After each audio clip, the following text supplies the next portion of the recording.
report. This is an incredibly emotional atmosphere, volatile at times outside the scene where rapper Nipsey Hussle was gunned down and killed earlier this afternoon. The crowd size has not dwindled at all in the last several hours. If anything, it has grown. And now this, a very scary scene moments ago, with the LAPD confirming there was gunfire on the other side of this very large crime scene, the other side of that yellow tape down the street.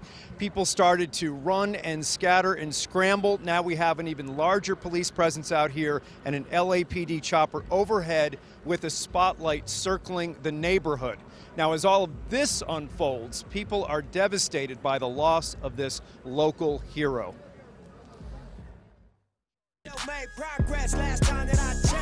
33-year-old Nipsey Hussle, Los Angeles native, rapper, business owner, songwriter, and Grammy nominee, was profiled in a story for KTLA. I grew up a couple blocks from here.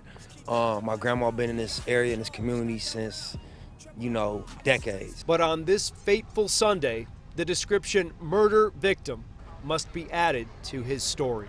And it's just really, really depressing. We shouldn't fear for our brothers' lives and our husbands' lives and our cousins' lives because we don't want them to die because we live in this type of community and nobody wants to help. The community is devastated because it is one that a successful son never abandoned.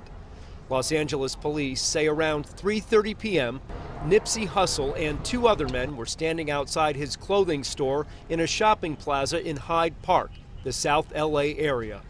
A gunman opened fire on the trio, possibly hitting the rapper half a dozen times. Two victims were rushed to the hospital, where one of them died, and officials say the person who died was Nipsey Hussle. We do understand that we have one male black suspect, no further description at this time. Some witnesses believe the shooter jumped into a getaway car, but details are scarce. So one thing I can say about Nipsey is that no matter how big he got, he never really left this community. He always came back to do good for this community. I'm very upset because he was a young man that came from a negative background in the hood. And what he did when he became a millionaire, he invested in his community. Instead of going outside of his community, he fed that community. He stayed down to earth to the fullest from the time. He was never like flamboyant about everything. He was always doing good in the hood, even before he even made it to the music business. I work with this brother. This brother's helping the homeless. He put businesses over here. It's unfortunate that he had to lose his life like this, man, and we got to put a stop to this. That was his main objective, was to stop gang murders, was to bring something back to this community, man.